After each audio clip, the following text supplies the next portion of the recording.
ponente es el doctor Carlos Alberto Cardona, de la Universidad de Rosario, de Bogotá, en Colombia, y el título es La óptica en la última cena de Leonardo da Vinci. Antes de dar paso a Norberto López Gil para que presente al ponente, decir dos cosas. Primero, que esta reunión se está grabando, que después se edita y se cuelga en el canal de YouTube, y que para una mejor marcha del proceso, pues cuando empiece o a partir de ahora ya, pues que apaguemos las cámaras y apaguemos los micrófonos. Y dicho esto, pues doy la palabra a Norberto López Gil, que es el que nos va a presentar al conferenciante. Adelante, Norberto. Hola, buenas a todos. Desde aquí, tanto de esta parte del Atlántico como de la otra parte, que tenemos algunos colombianos, incluso mexicanos, creo. A esta charla de Carlos Alberto, que ya lo tuvimos hace como un año, nos dio una charla sobre, muy interesante, sobre la ley de la refracción y Kepler, todas las cosas que hizo fue muy interesante con simulaciones. Y hoy también sé que tiene otras simulaciones y tal, va a estar muy interactiva, muy amena. Bueno, Carlos Alberto Cardona es físico y filósofo, y aparte doctor en filosofía por la Universidad Nacional de Colombia. Además, actualmente es profesor titular en el Departamento de Filosofía en la Universidad de Rosario, en Bogotá. Y pertenece al grupo de Lógica, Epistemología y Filosofía de la Ciencia de la Universidad también de Rosario y también la Universidad de los Andes, Bogotá. Bueno, su principal interés, estamos ahora hablando de que es la historia y la filosofía de la ciencia. Bueno, no quiero... él nos ha indicado, y espero que nos hable, porque de las cosas que va a contarnos hoy tiene algunas publicaciones, o sea que si la gente está interesada, seguro que nos puede dar la referencia, y no me quiero extender más. Espero que podáis disfrutar. Yo personalmente disfruté muchísimo con la otra charla que nos dio, y espero que esta sea por lo menos, bueno, va a ser difícil que sea igual de interesante, pero espero que lo espero. Venga, muchas gracias, Carlos, por estar otra vez con nosotros. Bueno, empiezo por agradecer a Norberto López esta invitación, a la Sociedad Española de Óptica por la invitación a la charla que quiero compartir con ustedes. Voy a hacer una presentación en PowerPoint, la voy a proyectar a continuación. En algunos casos haré unos enlaces, algunas modelaciones que quiero compartir con ustedes. Empiezo por advertir que el título de la charla no se trata propiamente de la óptica en la última cena, así que no quisiera de pronto ya defraudar algunas expectativas. El asunto tiene que ver un poco más con la composición geométrica de la última cena. Habrá muchos puntos que obviamente tienen que ver con la óptica, pero están un poco en el trasfondo de la comunicación. Voy a empezar por hacer acá los trámites que tienen que ver con la presentación en PowerPoint.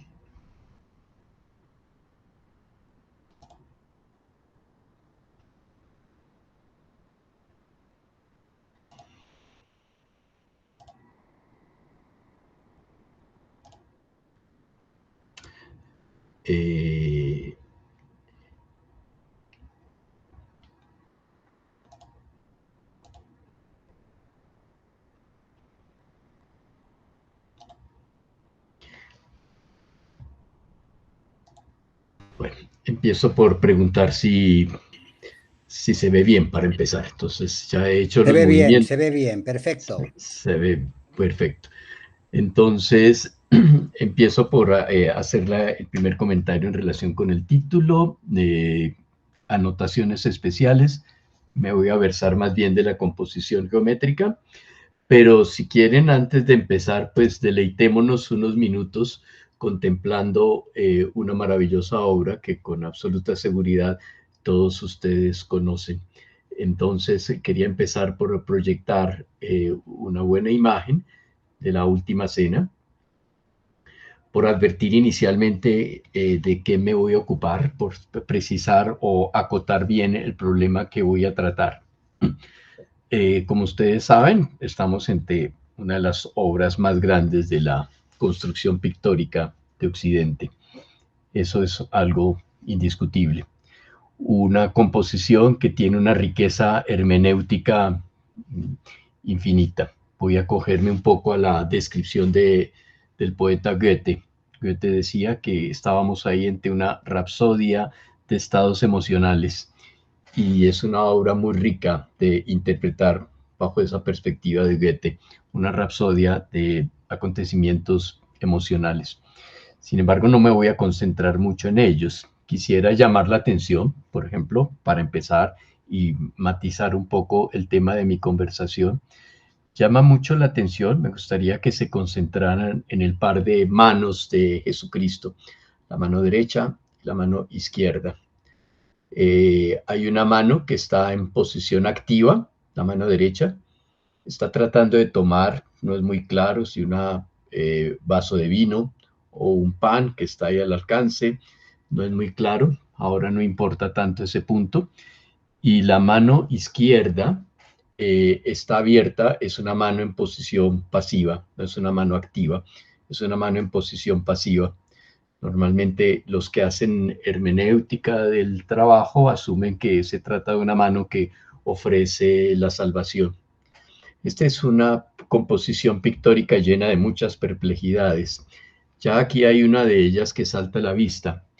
Los ojos de Jesús no siguen la mano activa, como suele ocurrir, ¿no? Casi siempre hace que consigue que los ojos estén atentos a la mano que está interviniendo, pero en este caso los ojos no miran la mano activa, miran curiosamente la mano pasiva. Ya eso es una cosa muy curiosa para los intérpretes, tratar de dar cuenta de por qué existe un desfase de esa naturaleza. Pero hay otro punto que ha llamado más la atención de los críticos y los comentaristas de la Última Cena, y es el hecho de que la mano que ofrece la salvación es la mano izquierda. Esto violenta un poco la iconografía clásica. En las cenas normalmente, cuando se trata de ofrecer la salvación, las representaciones pictóricas hacen énfasis en la mano derecha o en el sector derecho, no en el sector izquierdo. Entonces ya llama poderosamente la atención el hecho de que Leonardo da Vinci haya preferido valerse de la mano izquierda para ofrecer la salvación.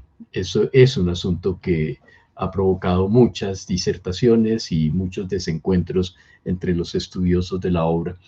De eso me quiero ocupar. Quiero ofrecer un par de hipótesis que pueden ayudarnos a pensar el caso. Y el segundo tema del cual quiero ocuparme tiene que ver con la distribución espacial. Y hay una cena en la cual hay 13 convocados, y para no llamarnos a engaños, están ubicados en un espacio terriblemente estrecho. Difícilmente en ese espacio en el cual está representada la Última Cena caben cómodamente las 13 personas que pretende ocupar el recinto. Entonces, eso ya perfila un poco los temas de los cuales me voy a ocupar. Son dos los problemas que quiero tratar. El primer problema, al cual no le dedicaremos mucho tiempo, lo he llamado acá la inversión de la lateralidad. El hecho de que Leonardo da Vinci haya tomado la decisión de cargar la salvación en el lado izquierdo o con la mano izquierda, si ustedes quieren, un poco en contravía con toda la iconografía clásica a propósito de las cenas. Y el segundo punto del cual me voy a ocupar es de las dimensiones efectivas del recinto representado en la Última Cena. A lo que quiero aludir es al hecho de que ahí no caben las 13 personas que Leonardo sugiere están acomodadas en un recinto para adelantar la última cena. Esos son los dos temas de los cuales quiero ocuparme. En el primero no seré muy extenso, en el segundo procuraré ir más al detalle. El segundo está respaldado con una serie de cálculos que he hecho que no voy a presentar para no volver la comunicación o la conferencia algo pesada. Sin embargo, si quieren, están publicados en un artículo en la revista Matesis. Si están interesados, allí lo pueden consultar. Entonces voy al primer punto, la inversión de la lateralidad. Para que ustedes vean lo incómoda que resulta la lateralidad para muchos lectores de la Última Cena, me he tomado la libertad de presentarles a continuación un lindo bosquejo, un bello bosquejo, no es de Leonardo da Vinci, es de Peter Southman, de hecho es una representación de 1620, un lindo bosquejo a partir de unos dibujos de Rubens. Entonces se trata de un discípulo de Rubens que hace su propia versión de la Última Cena. No hay duda que se trata de la cena de Leonardo da Vinci, no hay absolutamente ninguna duda, son todos los rasgos de la cena de Leonardo. Pero si ustedes la ven con cuidado, Peter Southman se ha tomado la libertad de hacer unos cambios en relación con algo que le molesta. Notarán ustedes que invirtió izquierda y derecha. Todo lo que Leonardo antes había pintado a la izquierda, Peter Southman ahora sugiere cargarlo a la derecha. Invirtió totalmente la lateralidad. ¿Por qué? Pues muy posiblemente porque a Southman le incomoda fuertemente el hecho de que Jesús esté ofreciendo la salvación con la mano izquierda. Entonces ha corregido el cuadro, si ustedes me aceptan esa formulación. Lo ha reformulado de tal manera que ahora las cosas son como son. Jesús ofrece la salvación con la mano derecha. También Peter Southman sugiere vaciar la mesa, quitar todos los elementos distractores de la mesa que hay en la cena de Leonardo y deja solo dos, el cáliz y el pan. Esto también es algo interesante porque los intérpretes de la Última Cena han tenido dificultad en señalar con precisión cuál es el motivo, cuál es el tema del que se ocupa Leonardo. Y parece ser que no hay un solo tema, sino que hay muchos temas de los cuales se ocupa Leonardo en la composición. Pues Peter Southman quiere llamar la atención sugiriendo que aquí solo hay un tema, el tema es la Eucaristía. El tema es el momento en el cual Jesús anuncia la salvación, no la traición, por ejemplo. Entonces este esquema de Peter Southman es muy interesante porque el autor está tratando de corregir lo que él considera o encuentra incómodo en la composición de Leonardo.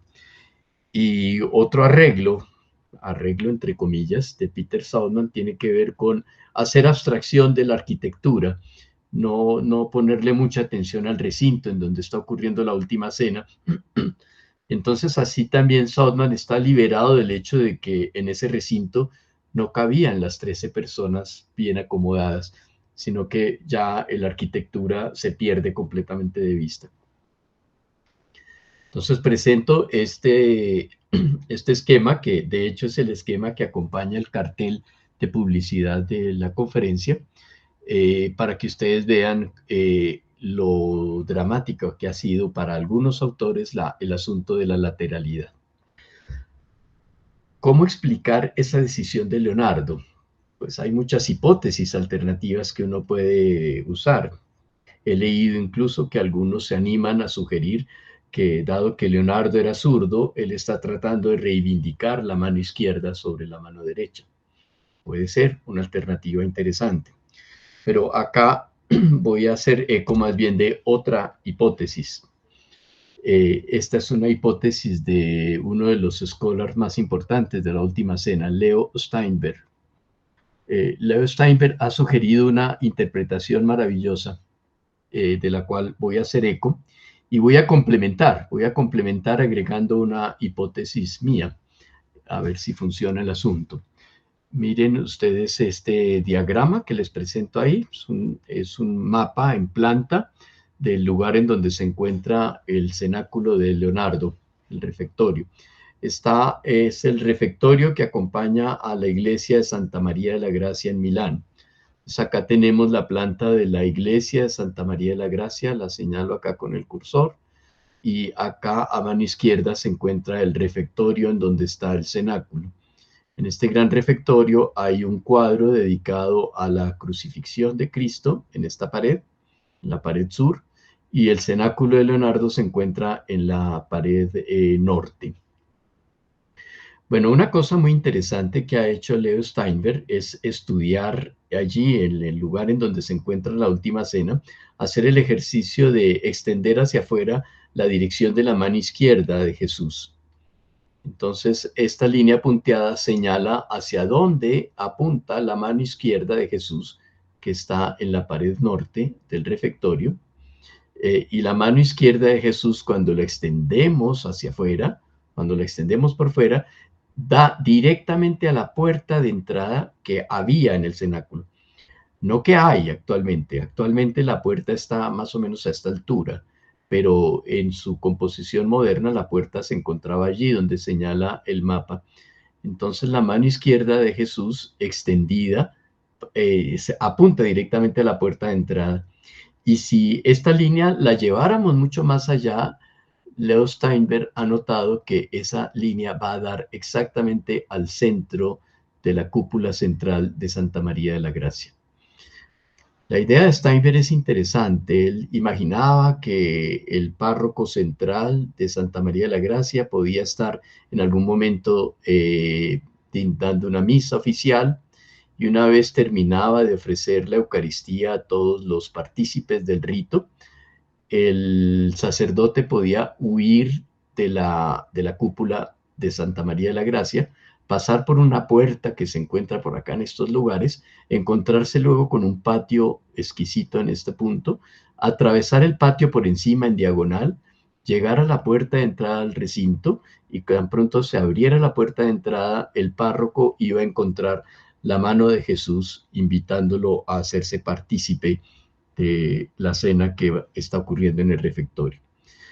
Entonces esa es una hipótesis muy interesante que indica por qué ha cargado Leonardo la salvación del lado izquierdo, porque habría que imaginar que en este refectorio los monjes de la iglesia toman sus viandas y toman las onces en la tarde, como ustedes quieran, y la persona que ingresa recibe inmediatamente la mano de Jesús diciéndole: venga a unirse con nosotros a esta celebración. Esa es una hipótesis que me parece plausible y me parece muy interesante. Pero quiero agregarle a esta hipótesis un poco de mi construcción. Miren ustedes el mapa y miren la señal que indica cuál es el norte y cuál es el sur. Esto indicaría que el occidente, en las horas el occidente está cargado en esta parte que señalo con el cursor. El occidente está en la parte inferior. En la mayoría de relatos del Evangelio en el cual se hace mención a la última cena, se menciona que la cena tuvo que haber transcurrido en las horas de la tarde. En las horas de la tarde uno tiene la expectativa de que el sol está en el occidente. Si hay algunas ventanas en el refectorio en la parte más alta, en las horas de la tarde, la luz debe entrar precisamente por el occidente, de suerte que en el refectorio, la última cena, en el momento en que se ingresa, si ingresamos en las horas de la tarde, la luz debe estar iluminando precisamente el sector izquierdo. Entonces, si Leonardo quisiera en el cenáculo no solo ajustarlo al espacio arquitectónico en donde se encuentra, que es lo que han dicho ya muchos críticos, querría también indicarnos que ese rito que está ocurriendo allí tiene que estar ocurriendo en las horas de la tarde. Y en las horas de la tarde el sector iluminado es precisamente el sector izquierdo y no el sector derecho.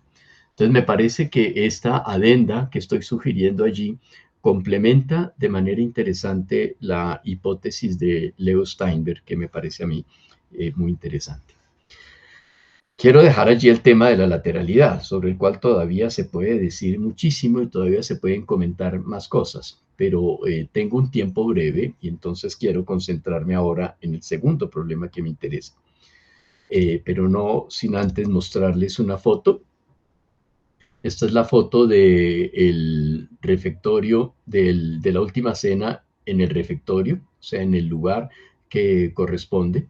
Allí en esta fotografía, esta es la puerta que existe actualmente y esta no es a la que hace referencia Leo Steinberg. No sobra decir que el refectorio se ha reconstruido muchas veces en la historia por una gran cantidad de accidentes que han ocurrido. El último, un bombardeo del monasterio de Milán, que llevó a que la única pared que se salvó milagrosamente fue la pared del cenáculo de Leonardo.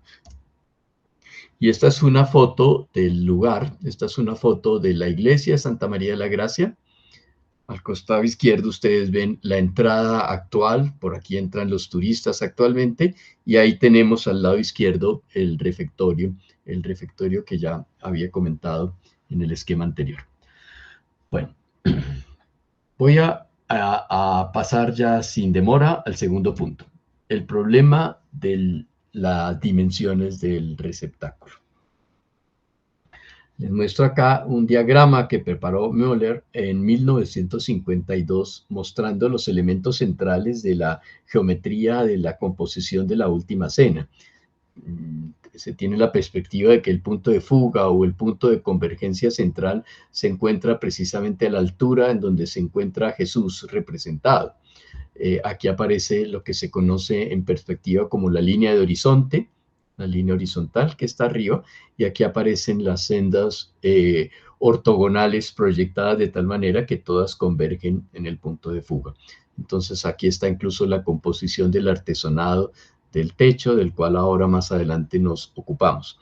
Y este diagrama de Müller es muy interesante porque el diagrama pone de relieve o saca a la luz la idea de que hay algo que no funciona en la composición de Leonardo y es dónde acomodar 13 personas.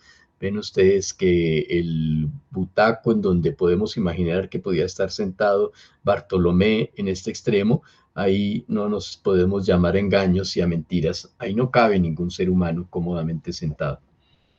Entonces el problema crucial del cual me interesa ocuparme ahora es un poco esta perplejidad. ¿Hay ahí algún error de perspectiva de Leonardo? ¿Hay alguna ligereza de Leonardo? ¿Hay un problema? ¿Hay algo que está mal planteado en el cuadro? Toda vez que aquí parece que no caben 13 personas cómodamente acomodadas. Bueno, ese es el tema. De eso me voy a ocupar en el resto de la conversación. Entonces, primero miremos, me gustaría mirar más o menos cuál ha sido el esquema clásico con el cual se ha tratado de interpretar la última cena. Este dibujo acá, esquemático y representativo, señala más o menos cuál es la pauta de la estructura que la mayoría de críticos suponen está oculta allí detrás de la última cena. Y es una estructura sencilla. Esto supone un cuadrado central, este cuadrado, de 6 por 6 unidades, un par de rectángulos, uno a la izquierda de 3 por 6, otro a la derecha de 3 por 6.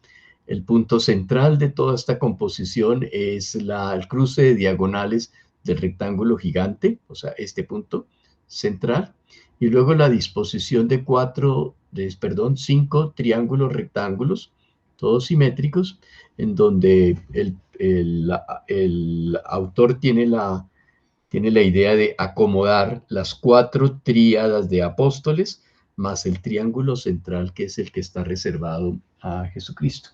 Este es el esquema geométrico básico que casi todos los investigadores tratan de ver allí en la última cena.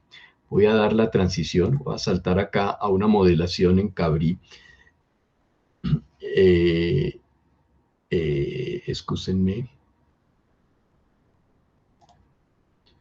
Espero que se esté viendo bien. Quiero preguntarle si se ve bien, porque acabo de hacer el salto hacia Sí, Cabrí. sí, que se ve bien, sí. Adelante. Perfecto. Bueno, entonces tienen ustedes ahí la representación de la última cena. Voy a subrayar acá en rojo el primer cuadrado que uno podría dibujar a propósito del esquema básico y el par de rectángulos. Dibujo ahora el par de rectángulos. Espero que los estén viendo bien. Voy a trazar toda la rejilla que se supone los críticos han pensado inicialmente es la composición geométrica básica. Ahí está trazada la rejilla.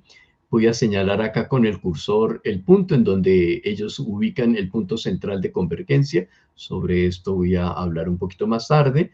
Este es el punto central que se ubica para la composición. Voy a señalar cómo se construye la pared de fondo. Ahí acabo de subrayar el rectángulo que determina los límites de la pared posterior. Es este rectángulo de 3 por 4 unidades. El borde inferior de ese rectángulo coincide con el borde posterior de la mesa en el esquema clásico, que a continuación vamos a tratar de poner en entredicho. Dibujo acá en azul los triángulos que había presentado en el esquema central.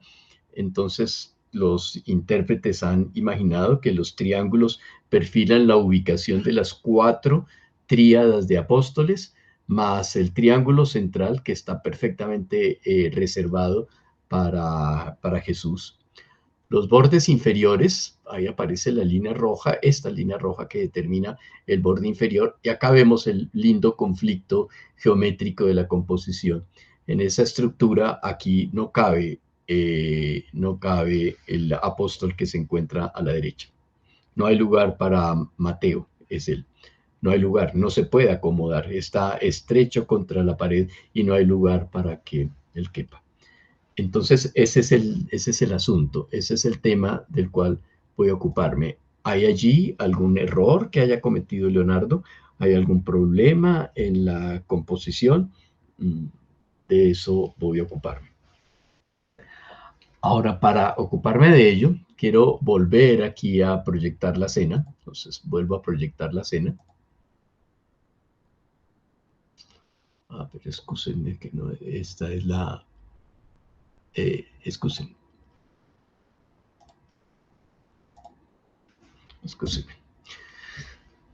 Ya voy a proyectar la hipótesis central. Proyecto esta diapositiva para que se familiaricen un poco con las dimensiones de la escena de Leonardo, con las dimensiones allí en el refectorio.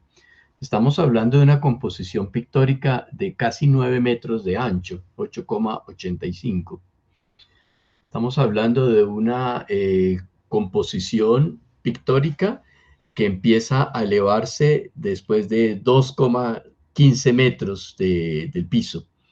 Ven ustedes ahí una fatal puerta que abrieron los dominicos para poder comunicar la cocina que se encontraba detrás con el refectorio.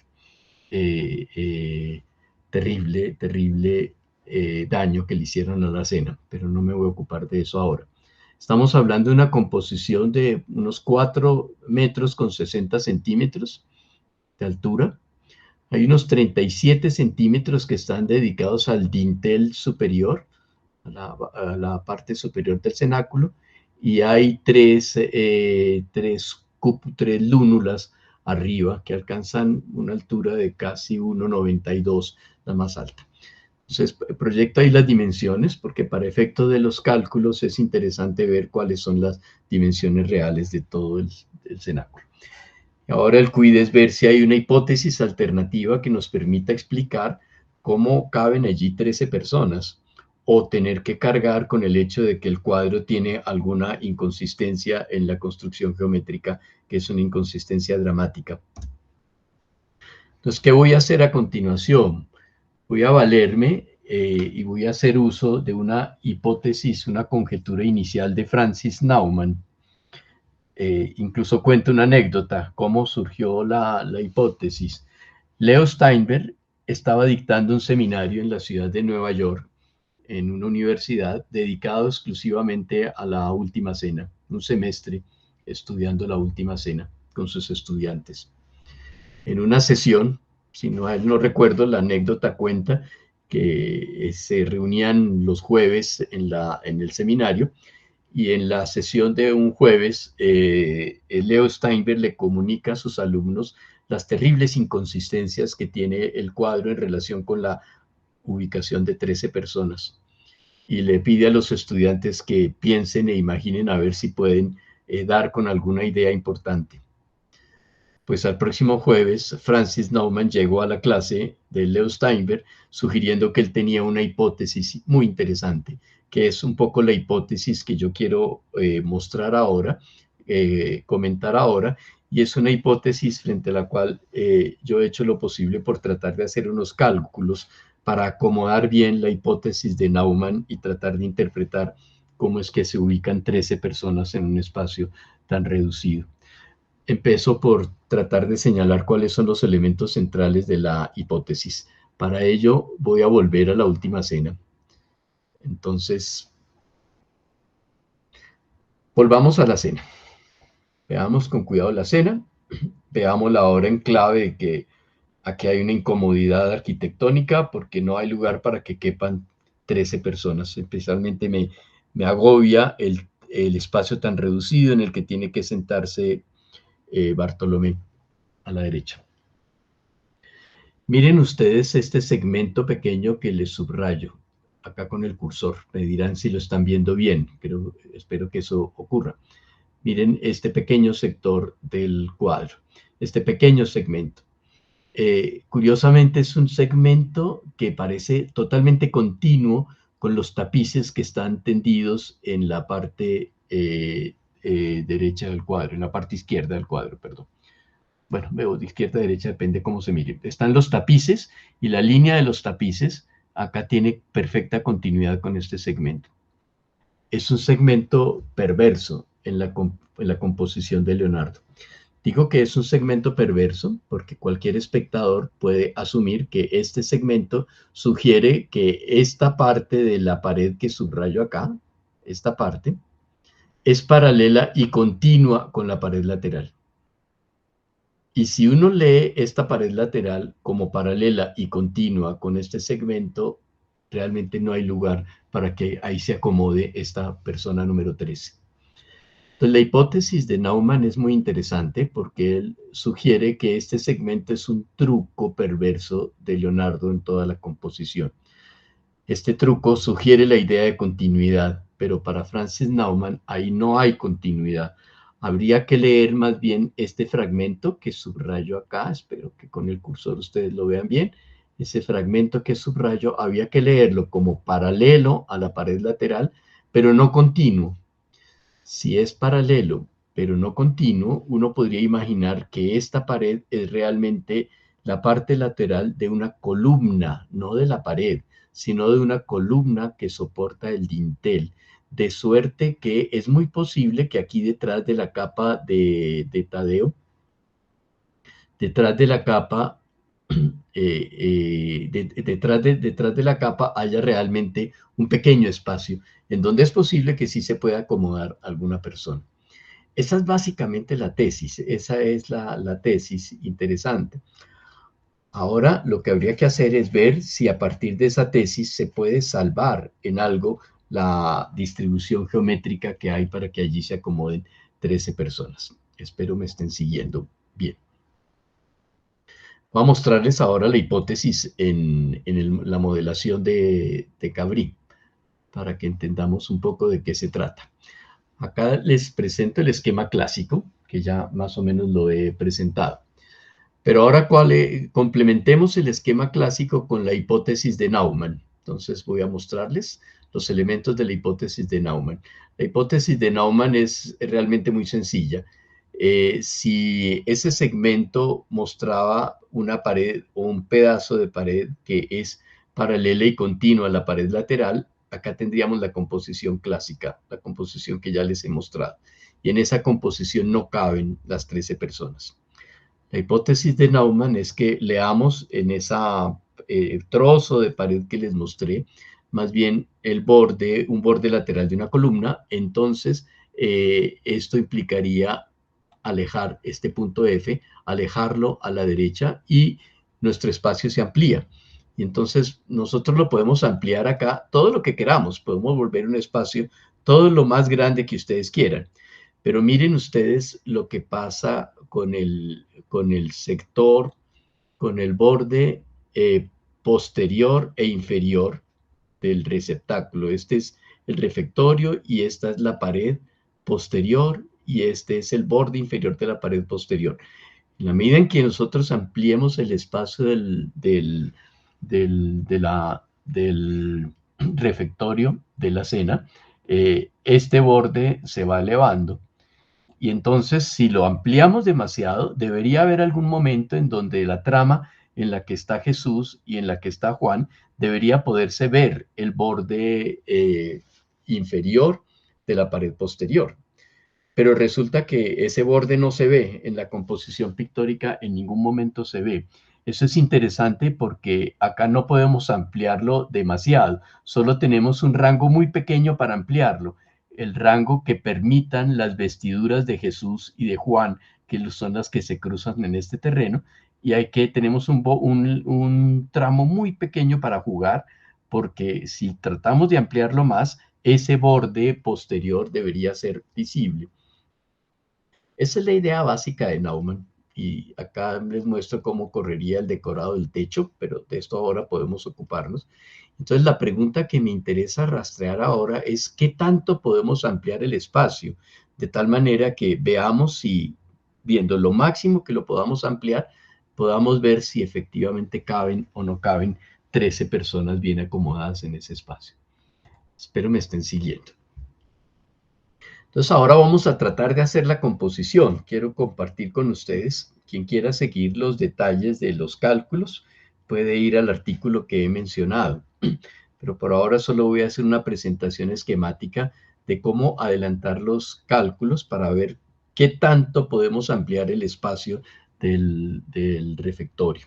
Entonces vamos a pasar allá. Pero para pasar allá tenemos que hacer un alto en el camino y tratar de tomar una decisión, y es con qué técnicas pictóricas técnicas de perspectiva, podía estar trabajando Leonardo para hacer toda la proyección geométrica del refectorio de la Última Cena. Para la época uno puede imaginar que había varias técnicas de taller que se ensayaban en diferentes talleres en la Florencia o en Italia en esa época, pero en el fondo había dos técnicas que estaban cogiendo mucha fuerza y mucho furor, y eran las que más se estaban utilizando por parte de los pintores. Una es la técnica de Alberti para producir escorzos, y otra es la técnica de Piero della Francesca. Durante un tiempo se creía que eran técnicas enfrentadas, pero luego se pudo probar que eran técnicas equivalentes, que las dos técnicas conducen más o menos a lo mismo. Tengo buenas razones para pensar que Leonardo estaba siguiendo las técnicas de Piero della Francesca. Quizá al final, si algún tiempo me queda, pueda tratar de esbozar un poco las pistas que me llevan a ello. Entonces, la composición que yo he hecho y he preparado está toda fundamentada en los métodos de proyección de Piero della Francesca, no en los métodos de proyección de Alberti. Sin embargo, son equivalentes. ¿En qué consiste el asunto? Entonces, imaginen ustedes que hay un cuadrado A, B, C, D tendido en el piso, y es un cuadrado del cual queremos hacer una representación pictórica en un lienzo que es perpendicular al piso. Entonces, todas las técnicas preguntaban cómo se degrada un cuadrado en un lienzo que aparece perpendicular a la línea de base. Y todos coinciden en que los cuadrados tendrían que degradarse en trapecios. Pero si se sigue con cuidado la técnica, bien sea de Alberti o de Piero della Francesca, no se trata de trapecios cualesquiera, sino se trata primero de un trapecio en el cual todas las ortogonales que estén tendidas en el plano de base, o sea, en el piso, deben dibujarse en el lienzo pictórico como si fueran ahora líneas convergentes que convergen y se encuentran en un punto central. En ese punto central, la perspectiva moderna lo llama mal llamado punto de fuga. Alberti lo llamaba el punto central de convergencia, y es un punto que debe estar a la misma altura del observador que contempla el cuadro. Y además, el trapecio, esto define las líneas AD' y BS' del trapecio que va a ilustrar el escorzo del cuadrado que hay en la parte, en la línea de base. Y además, este otro punto que yo llamo acá el punto D' o el punto C', son los puntos a donde convergen las diagonales, o bien esta diagonal AC, CA, debía degradarse en la diagonal AC, y B' degrada la otra. Este punto D' es tal, o la composición de tanto de Piero como de Alberti, coinciden en que si acá trazáramos la línea de horizonte, donde se encuentra el punto central, tratáramos una línea paralela a la línea de base AB, esta línea suele llamarse la línea de horizonte, las diagonales debían convergen en dos puntos, uno a la izquierda y otro a la derecha, y esos son puntos importantes. La pregunta que uno puede formularse en el esquema de la degradación de Piero es la siguiente. Dado un cuadrado cualquiera, el cuadrado ABCD tendido en el piso, del cual su degradación en un plano perpendicular es AD'C', B, de suerte que AD' y BC' convergen en un punto que está a la misma altura del observador, y la diagonal CA degrada en la diagonal AC'. La pregunta central, no voy a entrar a los detalles porque alargaría muchísimo la charla, pero la pregunta central es, dado un punto cualquiera ordinario, acá lo llamo el punto P0, ¿dónde se ubica su degradación en el escorzo superior? Entonces voy a mostrarles cómo se hace el ejercicio según la técnica de Piero de la Francesca. Lo presento acá. Este es el esquema, espero que ustedes me hayan entendido. Este punto O yo lo puedo cambiar a mi antojo, como yo quiera. Si lo ubico acá, estamos haciendo una representación para espectadores muy bajitos. Si lo ubicamos más alto, espectadores de gran altura, espectadores corridos a la derecha, espectadores a la izquierda. Dejémoslo ahora quieto acá. Y con el punto D' yo degrado o controlo cuáles son las diagonales representadas. Estas son las diagonales representadas. Acá, para un observador que esté muy lejos del cuadro o del lienzo, acá para observadores que estén más bien muy cerca del lienzo. Fijemos ahí la distancia y dejémoslo allí. Problema matemático para resolver. Dado el punto P en el cuadrado, ¿dónde se encuentra su escorzo en el trapecio superior? Entonces, Piero de la Francesca recomienda el siguiente algoritmo. Él no lo presentaba así, pero nosotros podemos resumirlo de esa manera. Primer paso, tómese el punto P, y trácese una horizontal o una paralela a la línea de base hasta que la horizontal se encuentra con la diagonal del cuadrado que hay en el piso. Eso ocurre en el punto Q. Segundo paso sencillo. A partir de P y a partir de Q, trácense dos ortogonales en el piso.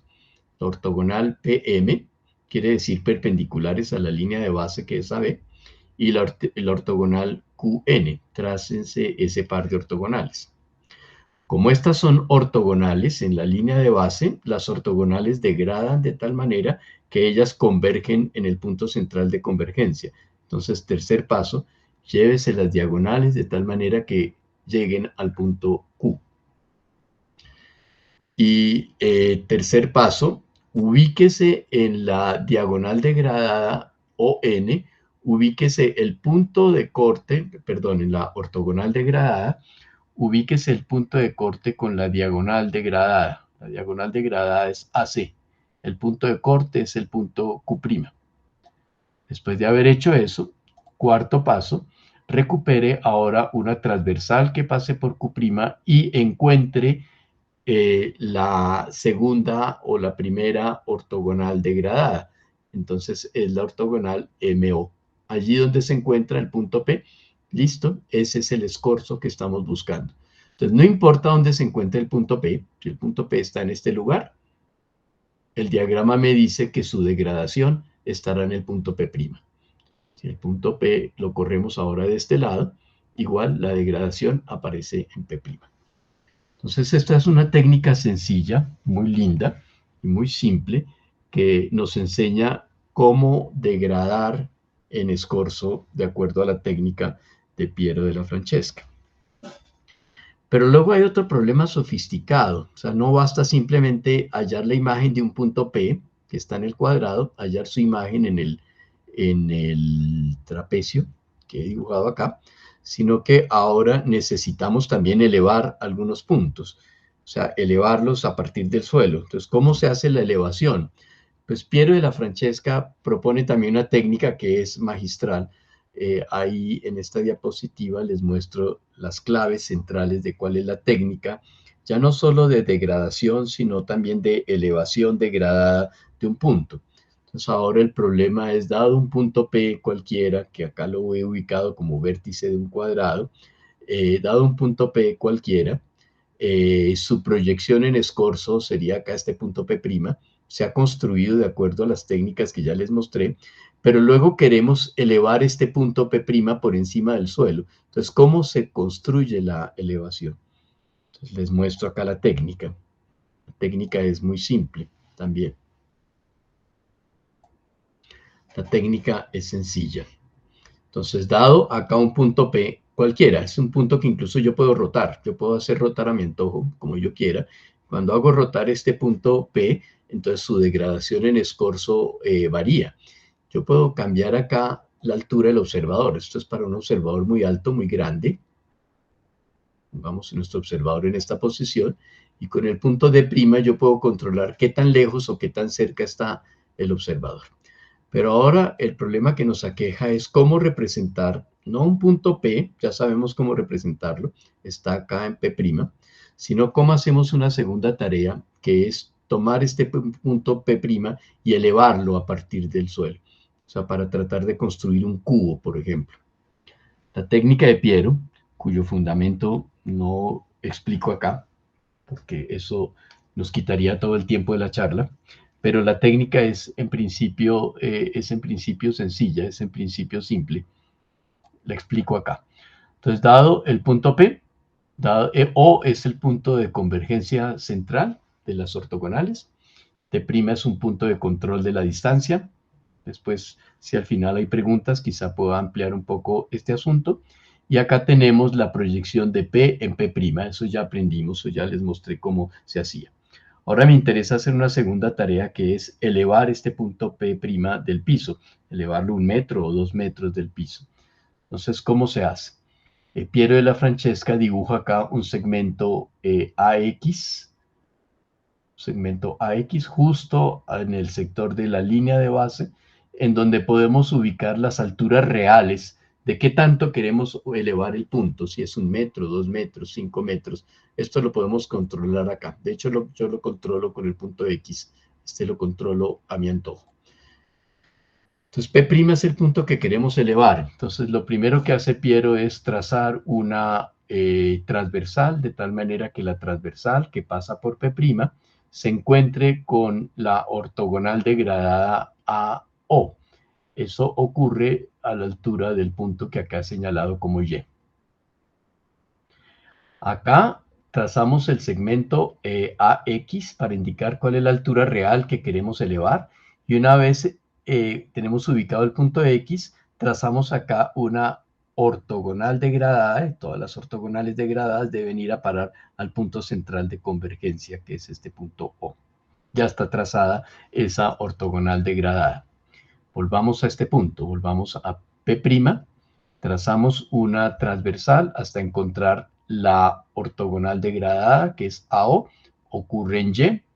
En Y levantamos ahora una perpendicular a esta transversal, levantamos una perpendicular hasta que ella corte la ortogonal degradada, que es XO. Eso ocurre en el punto Z. En este punto Z volvemos a trazar una transversal, una perpendicular a YZ, y encontramos que esta donde corta la vertical que podíamos trazar a partir de P'.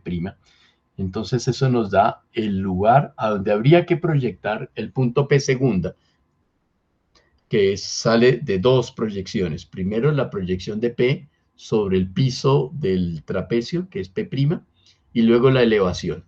Entonces así hemos hecho dos tareas: proyectar en escorzo el piso y luego elevar el piso toda la altura que nosotros queramos. Excusen este rodeo, espero que no haya sido demasiado tormentoso, pero es un rodeo para presentar un poco cuál es en la composición que voy a hacer, cuál es la técnica con la cual yo creo que Leonardo está haciendo la construcción pictórica del espacio que está en juego. Entonces, este era un paréntesis para explicar este punto. Ahora vamos al grano, vamos a ir al punto que nos interesa. Vamos a ver cómo podría ser la composición de la última cena, tratando de seguir la nueva hipótesis que vamos a agregar, que es la hipótesis de Francis Naumann. Primer punto para resolver, ¿dónde se encuentra el punto central de toda la composición? Una alternativa es acoger el esquema clásico, pero yo creo que si acogemos el esquema clásico no logramos nuestro objetivo. No voy a explicar ahora por qué. Vamos a buscar otro punto para ubicar el punto central. Bueno, la última restauración que se hizo de la última cena, la que corría por cuenta de Pinim Brambilia, esta es una fotografía de más o menos cómo queda el rostro de Jesús después de la última restauración. Esta fotografía es interesante por muchas cosas. Una de ellas es esta zona negra que les subrayo acá. En esta zona negra que estoy subrayando acá, la restauradora encontró, o maravilla, encontró un hueco. Ahí hay una avería, ahí hay un hueco grande. ¿Cómo interpretar la aparición de semejante orificio? Pues una hipótesis muy sencilla es imaginar que acá se erigía el punto central de toda la composición de la última cena. Y no es difícil imaginar a Leonardo clavando una puntilla o un clavo importante en este lugar para luego con algunas cuerdas amarrar las cuerdas y dejar tender las cuerdas para tener ahí control sobre las ortogonales degradadas y etcétera, etcétera. Todo el ejercicio de degradación. Entonces vamos a correr el punto de convergencia central, no lo vamos a ubicar en donde lo ubican los esquemas clásicos, sino que lo voy a ubicar precisamente en ese orificio. Entonces voy a ir, ahora viene la parte central de toda mi conferencia, espero no agotarlos mucho.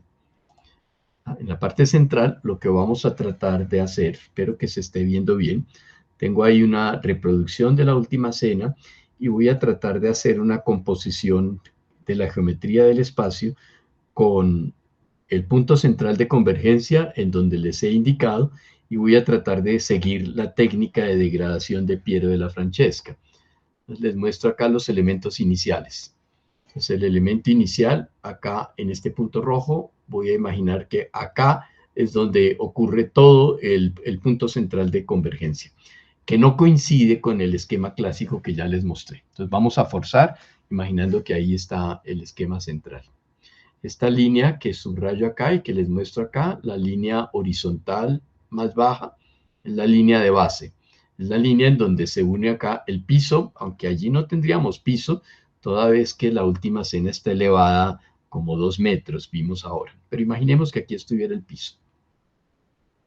Esta línea verde que les marco acá, que estoy señalando con el cursor, espero que se vea, esta línea verde determina lo que se llama la línea de horizonte. Acá este es el punto de convergencia central y acá los puntos D1 y D2 muestran los puntos de convergencia de las diagonales para seguir el modelo de Piero della Francesca. Yo tengo acá un grado de libertad. Si quiero que el espectador esté muy cerca, D1 y D2 pueden estar acá muy cerca a Jesús, pero los puedo ir alejando para que el espectador lo concibamos más y más lejos, hasta que llegamos a un punto interesante en donde los grados de libertad se acaban. Aquí se acaban los grados de libertad. Ya no lo puedo mover más. ¿Por qué no lo puedo mover más? Porque ahí están las paredes del refectorio.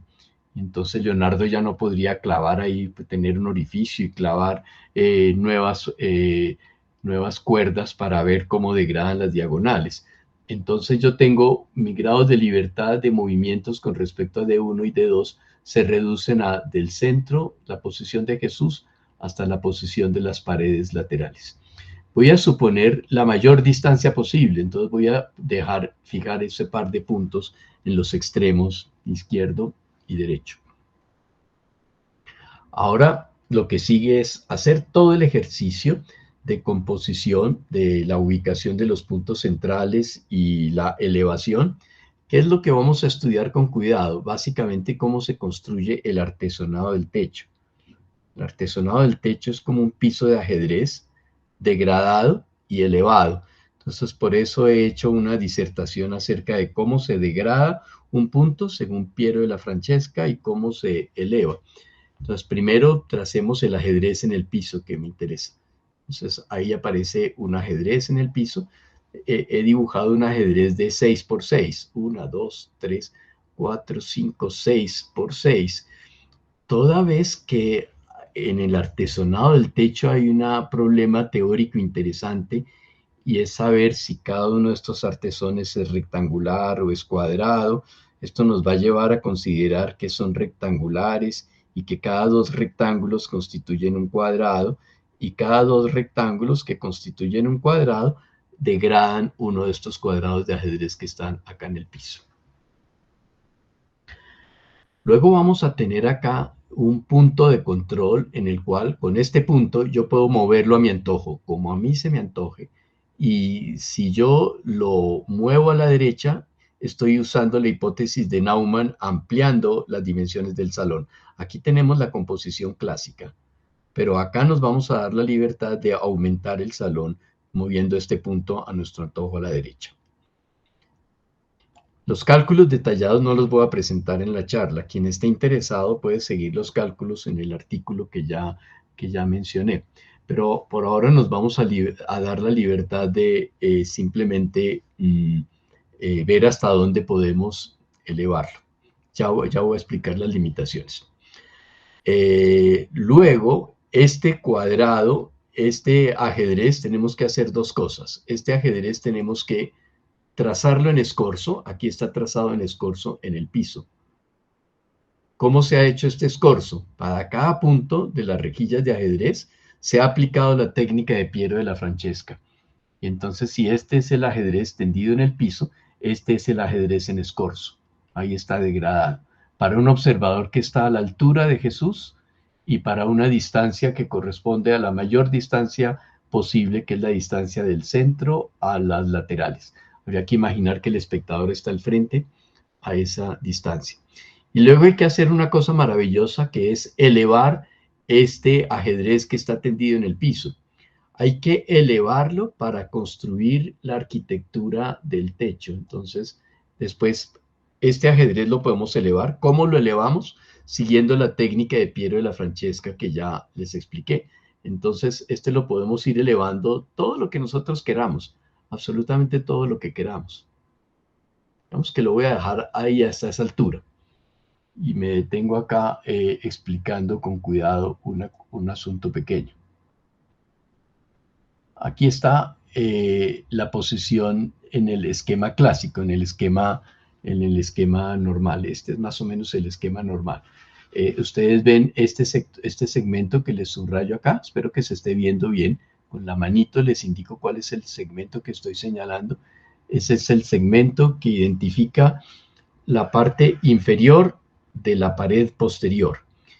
Ahora lo que nosotros queremos es, según la hipótesis de Naumann, aumentarle las dimensiones del espacio.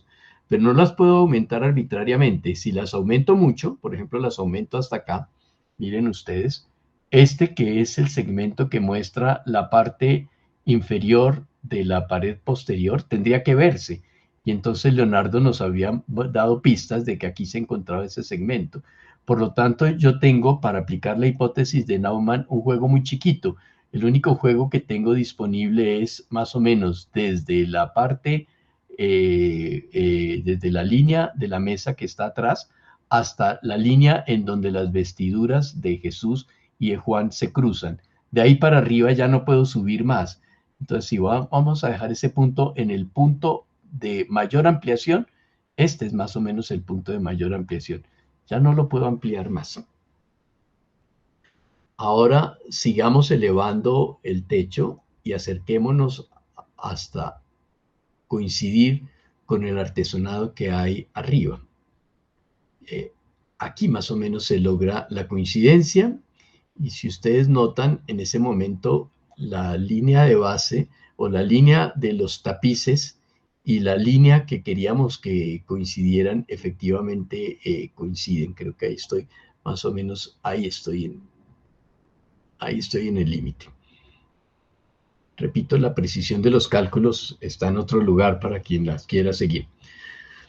Pero miren que acá, a esta altura, esto es lo máximo que podríamos construirlo, en esta construcción ideal, en esta construcción, miren cuántos cuadrados han quedado trazados.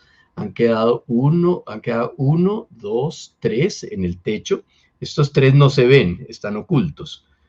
4, 5, 6. Y hay otro más. Hay otro más. Luego, todo parece indicar que nuestro receptáculo no va a ser cuadrado, no va a ser de 6 por 6. Entonces voy a mostrarles esto un poco. Voy a mostrarles, por ejemplo, qué ocurriría si nuestro cuadrado fuera de 6 por 6.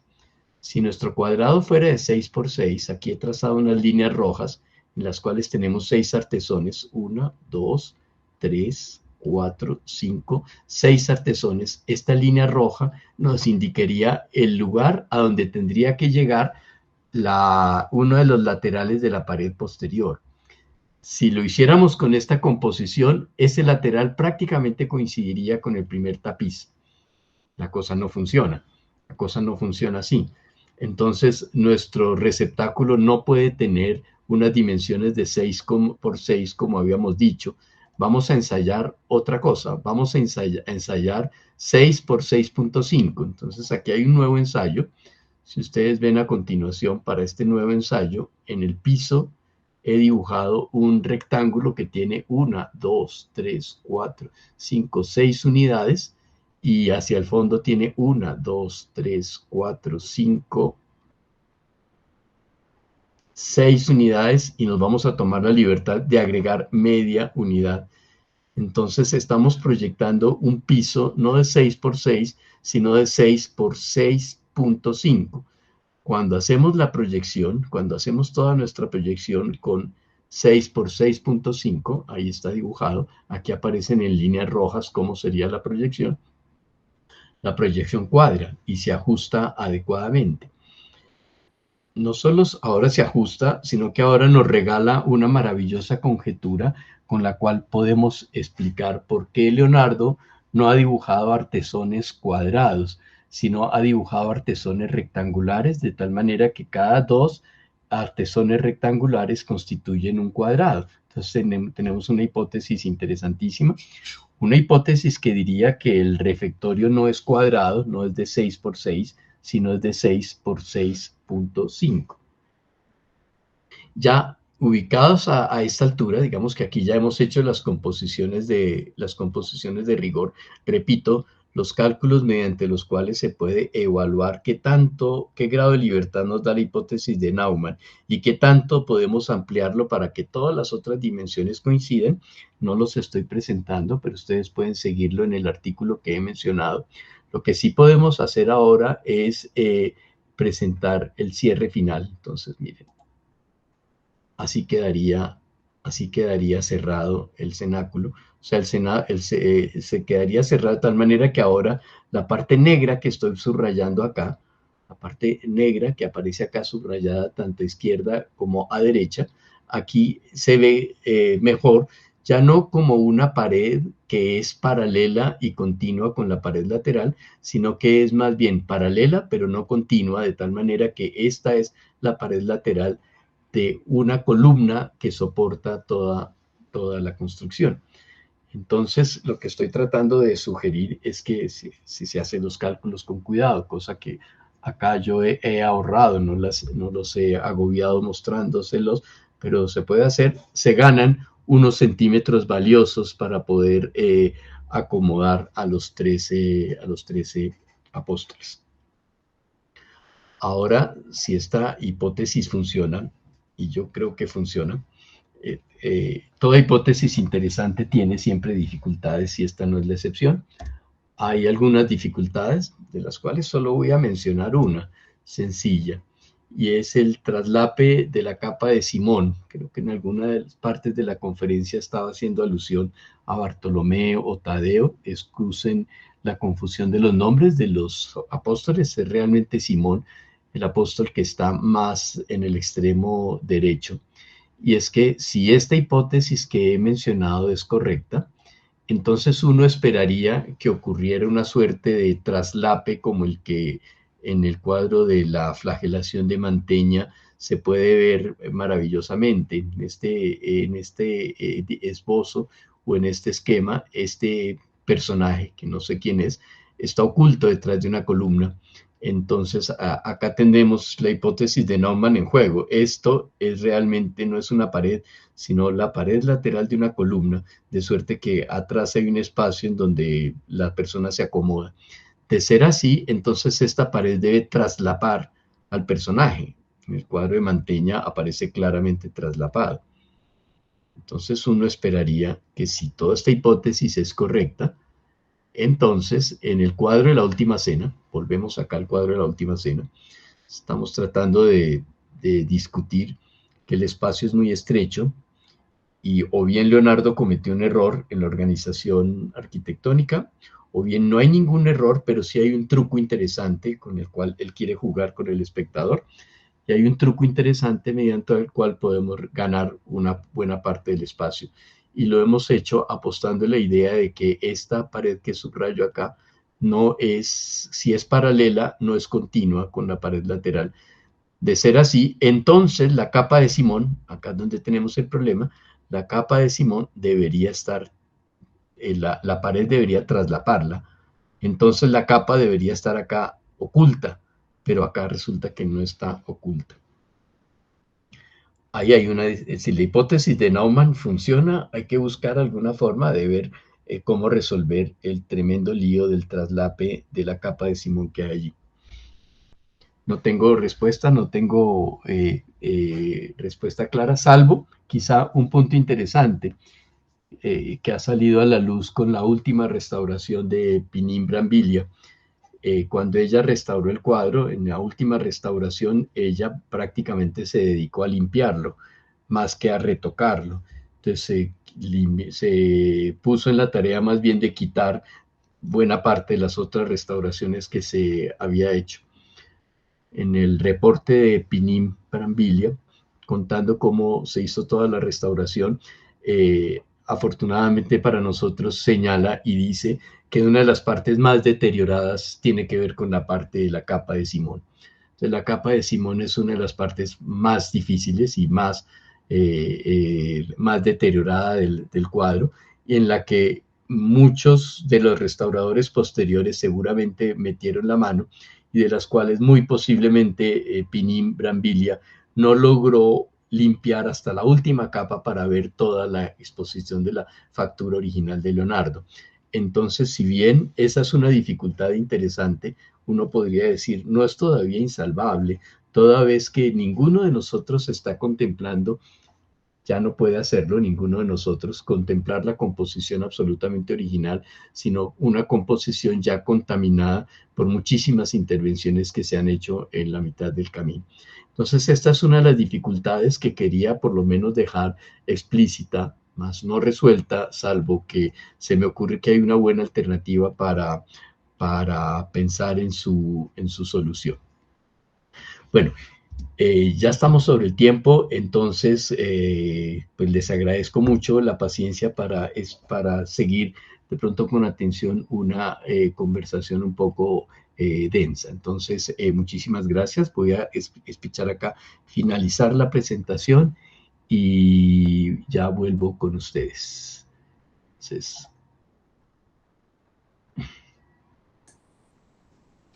pero antes, permítanme un momento, voy a poner fin de la presentación. ¿Cómo hago eso? Ya sé. Ya, fin de la presentación. Muchísimas gracias por la atención. Muchísimas gracias por la conferencia, profesor Cardona. Ha sido aquí un tratado de arquitectura, casi que he visto yo, de geometría y de proyecciones, que me ha quedado un poco, en fin, me estoy recuperando. Ahora, empezamos el turno de palabras, y quien quiera, pues que simplemente que levante la mano y le daremos la palabra cuando quieran.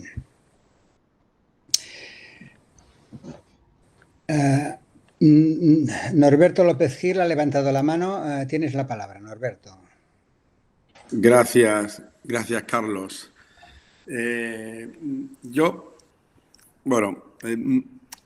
Me parece interesante intentar siempre describir cuando vas siempre a ver un museo y te cuentan la historia de los cuadros, gente que está en el museo. Bueno, te hacen muchas veces descripciones que nunca sabes si realmente esas cosas fueron lo que pasó, nunca se sabe, ¿no? Yo, cuando te digo mi opinión, dime si probablemente puedo estar equivocado, pero teoría, ¿vale? Cuando yo veo este cuadro de la última cena, ¿vale?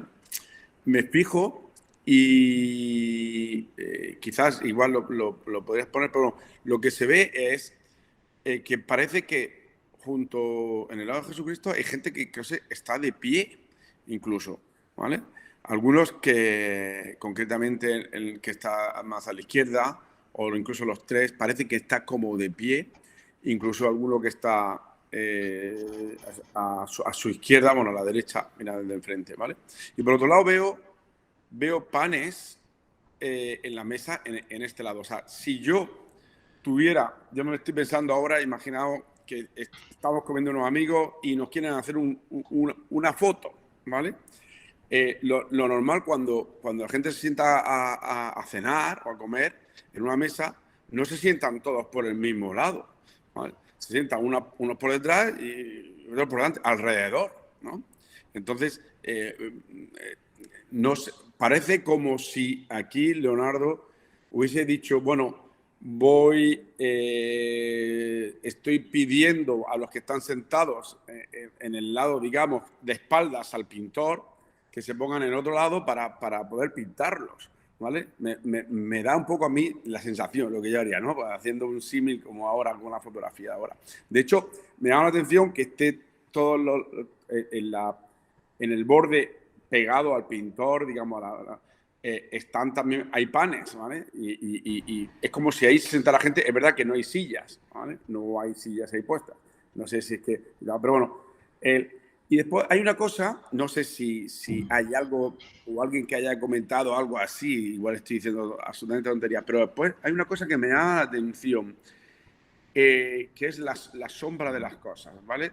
Claramente en la de Leonardo da Vinci, en la última cena, la luz entra por la izquierda, ¿vale? Porque se ven las sombras a la derecha de los panes de la cara de Jesucristo.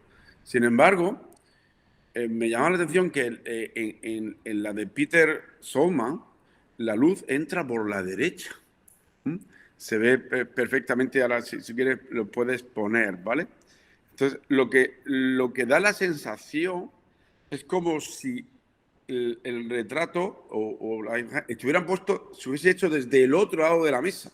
O sea, es como se le da al otro lado de la mesa, entonces ahora la izquierda corresponde a la derecha a la izquierda, y entonces, digamos, esa sería la transposición esa que parece que hace Peter Solman. Es como otra perspectiva de la última cena, desde el otro lado de la mesa, ¿no? No sé si hay algunas teorías, porque aquí estoy yo elucubrando algo muy tonto, lógico, pero de hecho, lo lógico que se siente cuando se sienta la gente en la mesa, que se sienta alrededor, no solo en un lado. No sé si alguien ha expresado esa idea o tienes algún comentario al respecto. Es lo que a mí me llama la atención. Muchas gracias, Norberto, por la interesante pregunta. Empiezo por señalar que si bien La Última Cena es reconocida como una de las obras icónicas de la pintura del Renacimiento, la pintura occidental, es una obra absolutamente genial. No hay uniformidad en relación con la interpretación de muchos de los elementos que están presentes en La Última Cena. Entonces, La Última Cena tiene otra gran riqueza, que es una riqueza hermenéutica formidable. Hay muchos líos, por donde quiera usted mirarla, hay líos para resolver de manera hermenéutica. Entonces, por ejemplo, ¿qué pasa con los pies? Los pies están ubicados de una manera que a veces no cuadra bien en todos. Las manos son un enredo terrible. De hecho, ese fue uno de los asuntos que más le fascinó a Goethe. Goethe era un admirador de esta última cena. Y cuando Goethe pensaba en la cena, pensaba en una rapsodia de estadios emocionales, y todos los estadios emocionales se presentan con los gestos de las manos. Entonces hay toda la literatura que usted quiera, Norberto, para estudiar con cuidado qué es lo que están tratando de decir los gestos de las manos de cada uno de los apóstoles, y la ubicación de los pies y de las piernas también. Entonces eso es un lío de una riqueza hermenéutica gigantesca. Pero usted señala un punto de sorpresa también. ¿Por qué, si esa es una cena en donde están compartiendo 12, por qué no se ubican 6 de un lado y 6 del otro? ¿Por qué están todos los 12 del otro lado? Primero, pues en la mayoría de las cenas clásicas, ese ya no es un asunto solo de Leonardo. Si usted mira las cenas de Ghirlandaio o otras cenas que son también clásicas, ocurre lo mismo. Los 12 están de un lado, no sé por qué no se sientan de este otro lado. De tal manera que, pensando en la iconografía clásica de cómo se han representado cenas, ese es un problema que yo creo que es un problema abierto. Pero en el caso de Leonardo quizá tiene una solución mucho más sencilla y mucho más simple. Esto lo han atacado algunos. La explicación es quizá más sencilla. Esta es una representación de la última cena que se ha encargado para un refectorio de verdad. O sea, el refectorio es un refectorio de verdad. En ese refectorio estaban las mesas dispuestas para que los monjes llegaran a sentarse a tomar sus onces o a tener sus meditaciones o lo que fuera. Entonces, en ese refectorio había, en la composición ideal, o sea, ya física real, había mesas dispuestas allí. Cuando los monjes entraban al refectorio, había mesas dispuestas a lo largo o muy cerca de las paredes laterales. Entonces, si entra, qué sé yo, un grupo de 30 monjes y los 30 monjes van a compartir en el refectorio, todos se hacen solo de un lado de la mesa. No ocupan los dos lados de la mesa. Entonces, desde esa perspectiva, hay muchas personas que también han hecho estos estudios diciendo que Leonardo quería que su composición de la Última Cena fuera una continuación del espacio arquitectónico real, ya no del espacio arquitectónico ficticio, sino el arquitectónico real en donde estaba ubicado la cena.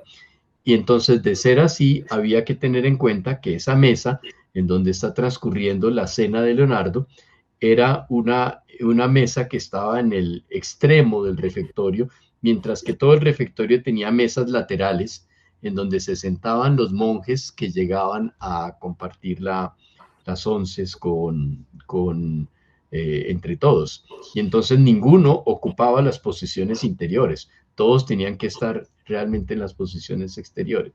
Esa me parece que es una buena forma de ver que no resulte tan artificial la idea de que frente a la cena todos se hacen de un lado y nada se hace del otro. Si es que uno quiere imaginar que esto es continuo con el refectorio en donde está la última cena. Y Norberto formuló dos preguntas, pero ahora se me olvidó, escapé la segunda que Sí, formuló. bueno, lo que te comenté es el tema de las sombras. Ah, de las sombras, sí, claro. Interesante punto.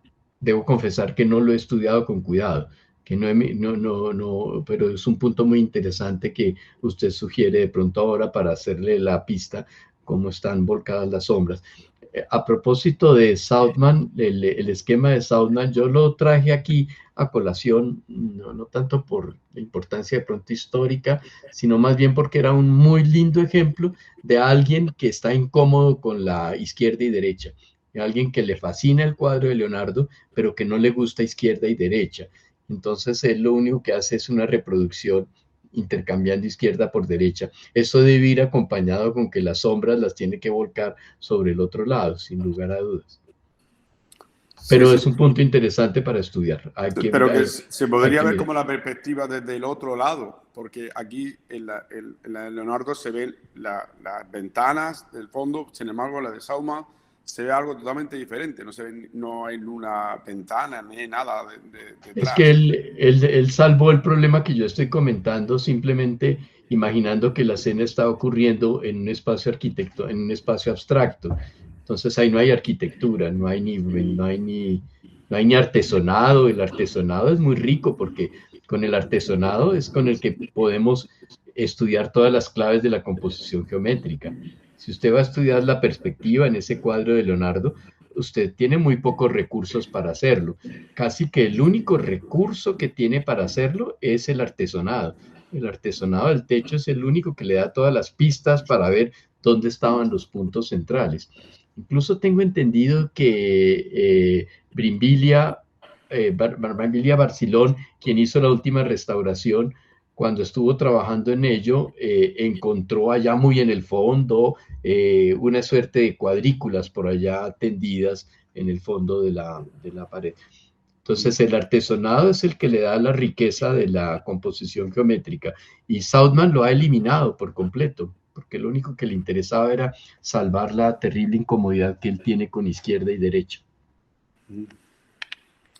Muchas gracias.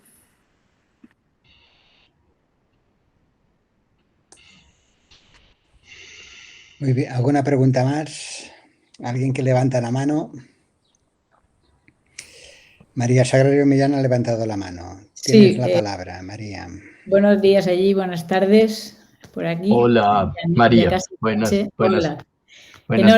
Muchas gracias por la charla y, como decía mi compañero Jaume Escofet, pues también me estoy recuperando porque no me podía imaginar que hubiera tantísimo cálculo y tanta geometría en esto, ¿no? He ido siguiendo hasta como he podido la explicación y, claro, así como unas cosas se aclaran, otras se ponen como más complicadas, ¿no? Y eso está muy bien y es bonito. Entonces, mi duda era, o sea, he ido siguiendo lo de la parte esta derecha del cuadro, el conflicto con la capa, con la pared, ¿no? No sé si en el otro lado del cuadro pasa lo mismo o se salva mejor, esa era una duda. Y lo que no me acaba de encajar es que entre medio de los tapices de un lado de la pared y también del otro, hay como una especie de huecos o ventanas y los bordes superiores pues no se me acomodan con este esquema de punto central de convergencia o como sea, sobre todo los del lado izquierdo. No sé si son huecos que parecen ventanas o son, no sé, pero quizás sea una restauración posterior, mezclada, no sé, eso quería un poco que me comentase, ¿no? Si esos huecos que hay entre los tapices de uno y otro lado también se adaptan a ese esquema y los pliegues que siempre me han llamado la atención, ¿no? El mantel, pues tiene todos los pliegues, todos los rectángulos e incluso parece que están como iluminados y hay unos bordados a uno y otro lado, ¿no? Entonces, ese mantel también se acomoda a este cálculo, si es posible, ¿eh? Es una curiosidad simplemente. Muchas gracias y enhorabuena por todo lo que nos ha explicado. María, muchísimas gracias por la pregunta. De un lado, efectivamente, tenemos la dificultad de la capa de Simón que debería ser ocultada por la columna y eso no ocurre así, entonces ahí tenemos una dificultad. Del otro lado, no creo que tengamos una dificultad similar porque las vestimentas alcanzan a salvarse si usted me acepta la formulación de esa manera. Entonces, del otro lado no creo que tengamos una dificultad parecida. Más bien del otro lado, lo que hay una dificultad técnica muy seria es el estudio de los pies de los apóstoles en la parte de abajo. Eso siempre ha sido un dolor de cabeza. Han sido un dolor de cabeza terrible y eso pone en aprietos muchos otros ejercicios, no propiamente este de Naumann. Tendría que mirar con cuidado a qué se refiere con las dificultades de los tapices, porque de todos los tapices o todos los elementos que en el cuadro estén tratando de representar la presencia de ortogonales, no se degradan adecuadamente, absolutamente todos.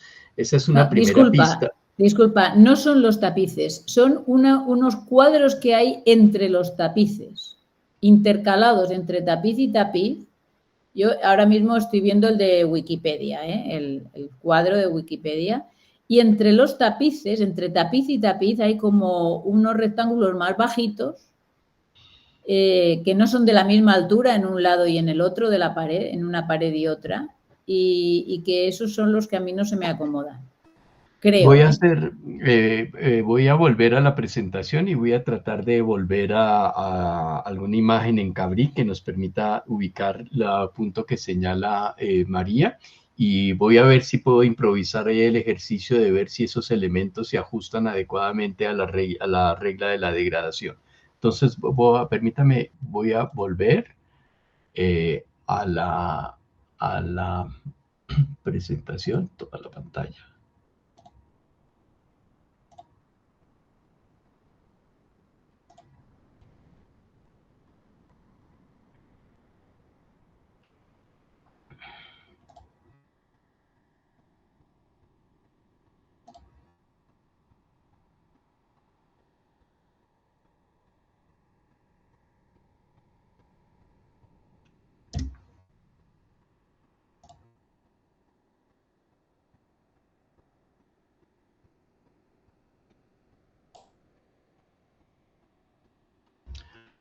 Ya, a ver, pues vamos a mirar.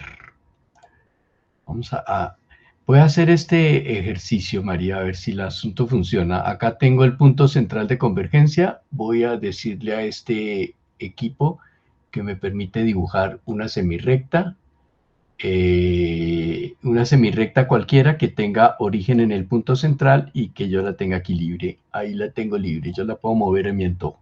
Encuentro que María está preocupada quizá por estas representaciones que están acá. Exactamente, eso es. Eso y los del otro lado que están más altos. Bueno, pero pongamos la atención ahora a estas. Nunca las había estudiado y las había mirado con cuidado, pero hagamos el simple ejercicio de mirar si al menos la degradación está conforme a Alberti y a Piero. Entonces los voy a superponer. Mire, de Sagrario es perfecta. Es perfecta. No sé si lo ve. De pronto voy a poner esta recta, esta semirrecta, no tan gruesa como para que no me ayude el grosor. Entonces ya, no está tan gruesa. María, ¿sí está mirando la semirrecta que yo muevo acá libremente? Sí, lo estoy viendo, sí. Entonces está en ese punto central y yo voy a ver si está alineada con los representaciones. Ajá, sí. A mí me deja conforme. Está estupendo, muchas gracias, sí. Yo veo que sí. O sea, yo veo que sí, porque pues ahí sí sería. Entonces voy a dejar de compartir. Y voy a...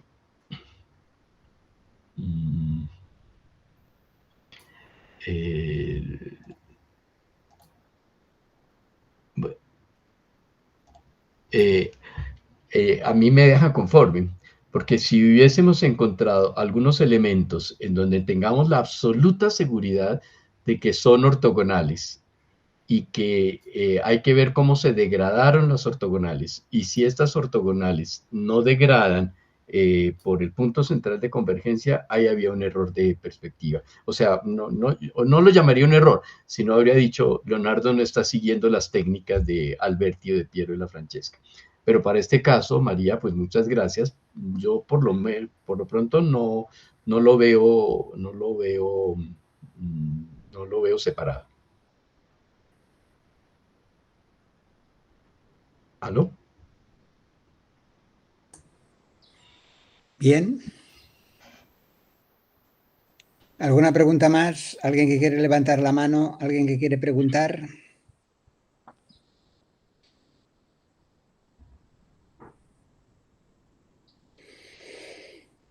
Bueno, pues parece que no hay más preguntas. Simplemente vamos a acabar el acto y damos las gracias al profesor Cardona por su interesante charla. Si alguien No. más quiere añadir alguna cosa, Norberto, que veo que no. Todo muy bien, gracias. Pues damos el acto por concluido. Buenas noches y buenos días en Colombia. Muchísimas gracias a todos por la invitación y por la participación. Muchas gracias para todos. Hasta luego.